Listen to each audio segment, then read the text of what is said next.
ان الحمد للہ نحمده ونصلی علی رسوله الکریم اما بعد فاعوذ باللہ من الشیطان الرجیم بسم اللہ الرحمن الرحیم قال جعلنی علی خزائن الارض انی حفیظ علیم صدق اللہ العظیم۔ کلام مقدس قرآن مجید کا یہ 13واں پارہ ہے اور سورہ یوسف کی انتہا جو ہے وہ اسی پارے میں ہوتی ہے۔ سورہ یوسف یہاں ختم ہوتی ہے آ کے۔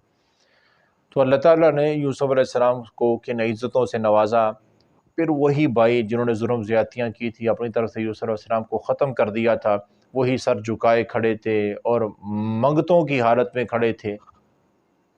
اللہ تعالیٰ نے یہ شان عطا کی تھی۔ تو ظلم زیادتیاں دنیا جتنا بھی کسی کو مٹانے پہ لگ جائے، جب اللہ ساتھ ہے نا میرے بھائیو، تو کوئی کچھ نہیں بگاڑ سکتا ہے۔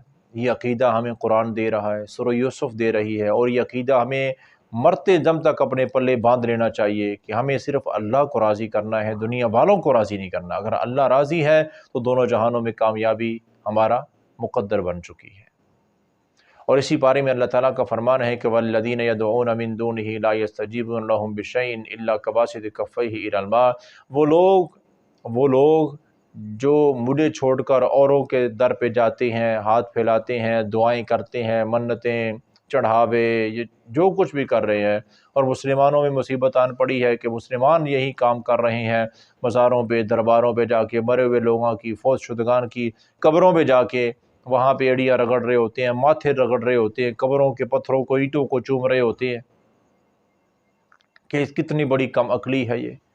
اور اللہ تعالیٰ کا فرمان کیا ہے؟ اللہ تعالیٰ کا فرمان ہے کہ بالکل ان کی مثال ایسے ہے جیسے ایک بندہ اس کو پیاس لگی ہے، بڑی شدید پیاس لگی ہے، اور تقریباً کوئی کچھ فاصلے پر پانی ہے، یعنی کہ کنواں ہے پانی کا، یا ایک پانی کی ندی ہے، چشمہ ہے، تو وہ بندہ اس چشمے، اس کنویں کے پاس نہیں جاتا ہے، بلکہ کچھ کلومیٹر کا فاصلہ ہے، اور بندہ وہاں رک جاتا ہے جہاں ہے، اور وہاں کھڑے ہو کے اس کنویں کی طرف، اس چشمے کی طرف، اس پانی کی طرف ہاتھ پھیلاتا ہے کہ پانی میرے پاس آ جائے۔ تو کبھی پانی آئے گا؟ کبھی پانی آئے گا؟ وما ہوا ببالغ، یہ تو ہو نہیں سکتا۔ پانی کے پاس جانا پڑے گا، پانی کبھی اس کے ہاتھوں تک نہیں پہنچنے والا ہے، اسے سفر کرنا پڑے گا۔ تو اللہ تعالیٰ کا فرمان کیا ہے؟ بالکل اسی طرح جو لوگ مجھے چھوڑ کر اوروں کے در پہ ہاتھ پھیلاتے ہیں، انہیں کچھ نہیں ملنے والا ہے۔ اگر انہیں کچھ چاہیے تو میرے در پہ آنا پڑے گا، میرے علاوہ کوئی مدد کرنے والا نہیں ہے۔ یہ قرآن مجید میں اللہ تعالیٰ 13ویں پارے میں ہمیں سمجھا رہے ہیں۔ ابھی اس سے میرا خیال آسان طریقہ اور کوئی ہو نہیں سکتا کہ جس طریقے سے سمجھایا جائے، اتنے آسان انداز میں اللہ تعالیٰ سمجھاتے ہیں۔ پھر بھی اگر کوئی مسلمان خود کو مسلمان کہنے والا کسی قبر پہ جھکے جا کے، کسی فوت شدہ انسان ہے، چاہے وہ جتنا ہی نیک ہے، جو دنیا سے جا چکا، اس کا دنیا کے ساتھ کوئی تعلق نہیں ہے، زندہ لوگوں، جب وہ فوت ہو گیا تھا نا، تو باقی جو زندہ تھے انہوں نے اس کو غسل دیا تھا، اس کی میت کو اٹھایا تھا، کفن پہنایا تھا، مٹی میں دفنایا تھا، وہ کچھ نہیں کر سکتا تھا۔ تو جب وہ دفن ہو چکا تب کیا کرے گا؟ تب کیا کسی کو سنے گا؟ وہ اتنی عقل تو کر لینی چاہیے۔ اور یہی بات اللہ تعالیٰ سمجھا رہے ہیں کہ کچھ نہیں ملنے والا ہے، یہاں سے شرک کر رہے ہو، گناہوں کی دلدل میں جا رہے ہو، اپنی نیکیاں تباہ کر بیٹھو گے۔ تو اللہ سے دعا ہے اللہ تعالیٰ ہمیں اس طرح کے شرک سے بچنے کی توفیق عطا فرمائے۔ اور اسی طرح اسی بارے میں اللہ تعالیٰ کا فرمان ہے کہ الذین آمنوا وتطمئن قلوبهم بذکر اللہ، وہ لوگ جو مومن ہیں نا، ان کے دلوں کو اگر کوئی چیز اطمینان دیتی ہے تو وہ اللہ کا ذکر ہے۔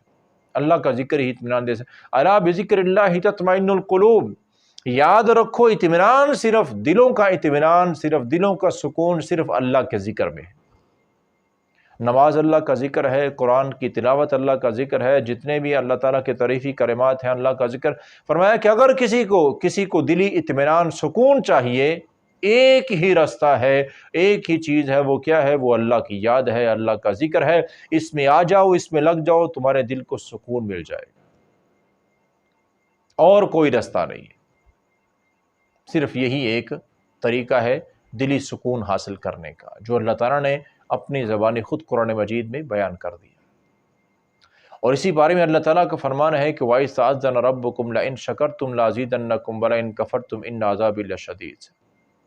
اللہ تعالیٰ کہتے ہیں کہ یہ میری طرف سے قانون ہے، مسلمہ حقیقت ہے، یہ اصول ہے، اللہ تعالیٰ کا یہ بنایا ہوا قانون ہے کہ جتنا تم شکر زیادہ کرو گے اتنی میں تمہیں نعمتیں زیادہ عطا کروں گا، اور اگر تم ناشکری کرو گے تو جو پاس ہے وہ بھی چھن جائے گا۔ شکر کرنے والوں کو اللہ عطا فرماتا ہے، ناشکروں کو نہیں اللہ عطا کرتا۔ مال ایک بہت بڑی آزمائش ہے، لیکن جو بندہ اس مال جیسی نعمت پر اللہ کا شکر ادا کرتا ہے، کوئی بھی نعمت ہے اس پر جتنا اللہ کا شکر ادا کریں گے اتنا قیامت کو اس کا حساب آسان ہو جائے گا۔ ہر نعمت کا حساب لینا اللہ نے تو اتنا حساب آسان ہو جائے گا جتنا ہم کسی نعمت پر شکر ادا کریں گے۔ تو ہمیں چاہیے کہ جتنی بھی اللہ کی نعمتیں استعمال کرتی ہیں ان پر ہمیں شکر کرنا چاہیے اللہ تعالیٰ کا۔ اور شکر کا بہترین کلمہ کیا ہے؟ الحمدللہ۔ اور عملی شکر کیا ہے؟ عملی شکر یہ ہے کہ جو اللہ نے دیا ہے اس میں سے اللہ کے نام پہ دینا، اس کو شکر کہتے ہیں۔ اور اسی پارے کی اخیر میں اللہ تعالیٰ کا فرمان ہے، جب قیامت کو فیصلے ہو جائیں گے، جہنمی جہنم میں چلے جائیں گے، شیطان بھی وہاں پر ہوگا، تو لوگ شیطان کو دیکھیں گے اور اس کو برا بلا کہیں گے، گالیاں دیں گے کہ تیری وجہ سے ہم جہنم میں آئے ہیں، تو اگر نہ ہوتا تو ہم بھی نہ آتے۔ تو شیطان واضح کہے گا، وقال الشیطان لما قضی الامر ان اللہ وعدکم وعد الحق ووعدتکم فاخلفتکم۔ وہ کہے گا دیکھو اللہ کا وعدہ سچا وعدہ ہے، میرے وعدے تو جھوٹے تھے، وہ تو فراڈ تھا سارا۔ تو لوگ گالیاں دیں گے، تو نے دھوکہ کیا ہمارے ساتھ، تو نے ہمیں اس راستے پہ چلایا، تو ہمیں جہنم میں لے کے آیا۔ جب گالیاں دیں گے تو وہ کہ مجھے گالیاں نہ دو، شیطان کہے گا مجھے گالیاں نہ دو، فلا تلومونی ولوموا انفسکم، اپنے آپ کو گالیاں دو۔ اور میں نے کبھی تمہیں دھکے دیے تھے؟ بھئی کبھی ایسے ہوا ہے کہ ہم مسجد میں جا رہے ہوں اور دروازے پہ شیطان کھڑا ہو کہ میں کسی کو اندر نہیں جانے دوں گا؟ کبھی ایسے ہوا؟ نہیں۔ شیطان کبھی کسی کو پکڑ کے گناہ نہیں کرواتا ہے، وہ تو صرف ایک سوچ دیتا ہے،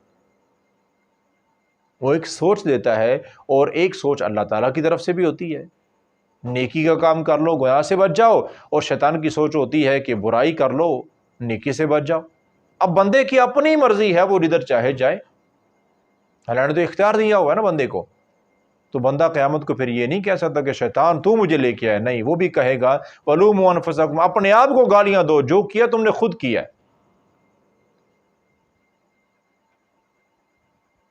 تو اس لیے میرے محترم بھائیو، یہ ایک بہت بڑا دھوکہ ہے، بہت بڑا دھوکہ ہے، جو ہم گناہوں کی دلدل میں دھنستے جاتے ہیں اور توبہ کی طرف آتے ہی نہیں ہیں۔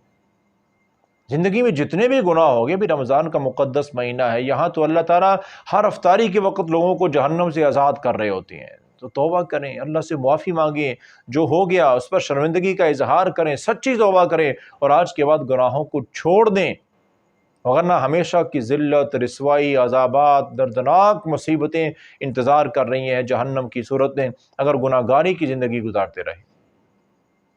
تو اللہ سے دعا ہے اللہ تعالی ہمیں ہر طرح کے گناہ سے بچ کر زیادہ سے زیادہ نیک اعمال کرنے کی توفیق عطا فرمائے۔